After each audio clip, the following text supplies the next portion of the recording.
രണ്ട് സംഖ്യകളുടെ അംശബന്ധം 5:3. ഇവയുടെ ചെറു പൊതു ഗുണിതം 75. ഇവയുടെ വൻ പൊതു ഘടകം കാണുക. രണ്ട് സംഖ്യകളുടെ റേഷ്യോ തന്നെ 5:3 ആണ്. ഇവയുടെ ചെറു പൊതു ഗുണിതം എന്ന് പറഞ്ഞാൽ LCM ആണ്, ലീസ്റ്റ് കോമൺ മൾട്ടിപ്പിൾ. നമുക്ക് തന്നൊരു 75. വൻ പൊതു ഘടകം എന്ന് പറഞ്ഞാൽ HCF ആണ്, ഹയസ്റ്റ് കോമൺ ഫാക്ടർ കാണണം. നമുക്ക് ആദ്യം സംഖ്യകൾ കാണാം. സംഖ്യകൾ കാണാൻ നമുക്ക് എന്താ തന്നിരിക്കുന്നത്? LCM തന്നിട്ടുണ്ട്, സംഖ്യകളുടെ LCM തന്നിട്ടുണ്ട്, അവിടെ റേഷ്യോ തന്നിട്ടുണ്ട്. സംഖ്യകൾ കാണാൻ ഈ LCMത്തിനെ, അതായത് 75നെ അംശബന്ധത്തിലെ ഓരോ അക്കങ്ങൾ കൊണ്ട് ഹരിക്കുക.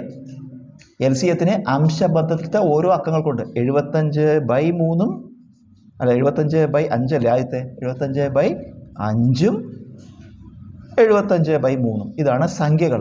LCMത്തിനെ ഓരോ അക്കങ്ങൾ, റേഷ്യോയിലത്തെ ഓരോ അക്കങ്ങൾ കൊണ്ട് ഹരിച്ചു. 75/5 15, 75/3 25. നമുക്ക് സംഖ്യകൾ കിട്ടി. ഇനി എന്താ കണ്ടത്? ഈ സംഖ്യകളുടെ HCF കാണണം.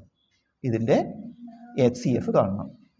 രണ്ടിനെ ഹരിക്കാൻ പറ്റുന്ന സംഖ്യ 5, 3, 5, 15, 5, 25. ഇനി രണ്ടിനെ ഹരിക്കാൻ പറ്റുന്ന സംഖ്യ ഇല്ല. അപ്പോൾ HCF എത്രയാണ്? ഉത്തരം 5.